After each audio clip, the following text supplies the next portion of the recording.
Emails from AC 2020, a visual essay by Mirko Ilic, intended to express anxiety and uncertainty caused by the COVID-19 pandemic.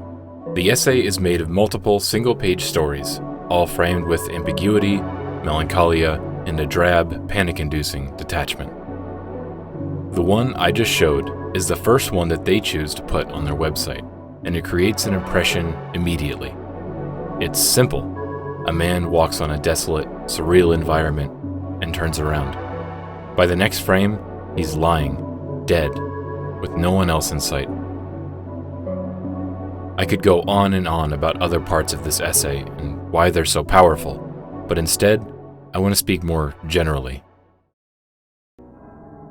There's a subreddit I encountered last year. It's called Internet Funeral, and its description reads, textual art. Broad, isn't it? But since I first subscribed to it, there's always been a certain atmosphere to most of these posts that's difficult to describe. To satiate my curiosity, I decided to send a message over to the subreddit's creator, Cosmic Keys. He responded with a pretty detailed explanation, citing another subreddit he founded simply called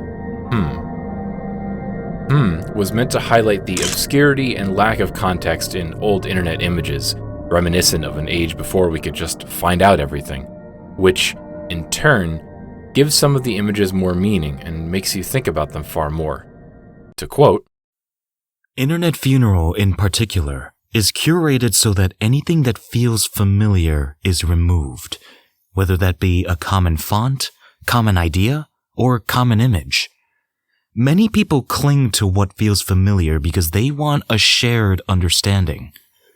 These subs are about rejecting that shared understanding in search of things which are new. This was what I needed to start understanding. Understanding the sense of dread, anxiety, and sadness felt when staring at one of the posts of these images. While people may post, say, a screenshot from a viral series, it really doesn't feel the same.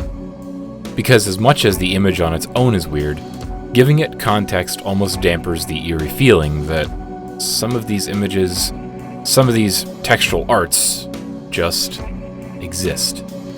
Like they were never made with the intention of being scary, but they just ended up being that way after losing their souls to time. Or that they weren't ever made at all.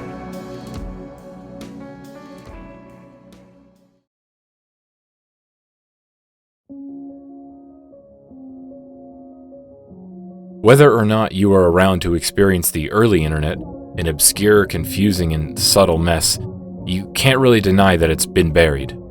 An entire history has been hidden under billions of bytes of content. A pile that seems to be growing larger day by day. Oh, sure, those subreddits are, at the end of the day, all in good fun. I mean, most of my time spent on them is laughing at images without context with friends. But past that, past the humor and past the irony, we're met with what are almost fossils. When was named Subreddit of the Day in 2016, it was described as images that could be thought-provoking, perplexing, or artful. Images that made you simply go, how? But while that humor is all well and good, I feel like the Internet Funeral captures something very different. Because in many cases, some of these images lack something. When you see a funny, out-of-context photo in you laugh. Maybe it's a person doing something ridiculous. Maybe it's a weird object. But it's still something with a physical presence. It keeps you in the real world. But once you arrive at Internet Funeral, you're denied some of the senses. You've been removed from the environment, made to experience something with obscured vision or limited hearing and smell. Most of the time, it could just be text. Text that captures that same feeling of confusion, being thought-provoking and weird. But without anything that ties it to the real world, it's far more eerie, buried under decades of internet. One of the most effective images I've seen on the subreddit is simple. It's just a sign, meant to be listing attractions in an area. And that's it. No attractions. It's a unique image because it gives you something to think about. By removing the subject of the sign, all we have are our own thoughts. We're missing something, and that gives more room to just think. The image is almost funny, but at the same time has an impact hard to describe. It's not something with a distinct meaning that we can just discuss, not something we can all come up with. What I find impactful about some of the subreddit's content is that it doesn't consider shared understanding. It's just you. It's lonely. Bad vibes plague the subreddit because these images are all lonely. There's always something missing. There's a lack of context that makes these images thought-provoking, sometimes funny, and sometimes spine-chilling. AC 2020 showcased this with its first series of panels, where a man turns around. We don't see what happens to him, but instead, just see his body lying on a seemingly endless, infinite path. A game this reminded me of would be one called Exit 19. It's what you would call a walking simulator, and it was created for the Ambient Mixtape 16, a collection of games made with a first-person controller, all meant to tell an ambient, interactive story. Out of all of the games in this collection, Exit 19 stood out to me immediately, and that's because, well, maybe you should take a look for yourself.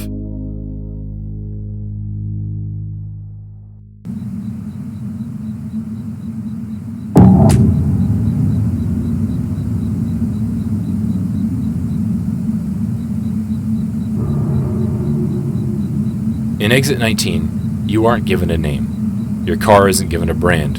Your location only has one ambiguous name. As you walk along this atmospheric, dreadful area, moving to certain locations progresses your story.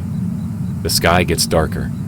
For a few moments, your gameplay is stopped by a blank screen with descriptive text, like the short but anxiety-inducing text from the internet funeral. With your car out of gas, you take a slow, hot walk as the sun sets. And soon, night falls. A windmill turns. A tire swings.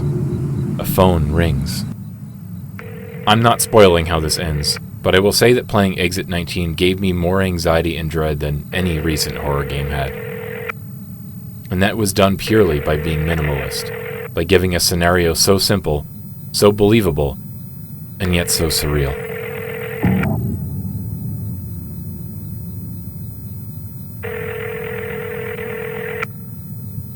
Everyone can imagine running out of gas in a vast desert with only a highway to follow. But with the removal of names, locations, and context, this turns into something dreamlike and something legitimately terrifying. All of that is done with no cutscenes, abrupt scene transitions, and no mechanics besides walking and moving your mouse.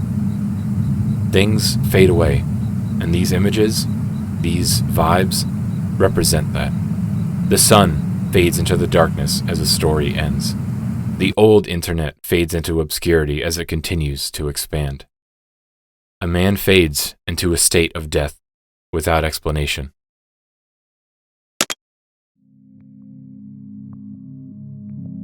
And yet, despite all of this dread and fear, we're still drawn to it by curiosity.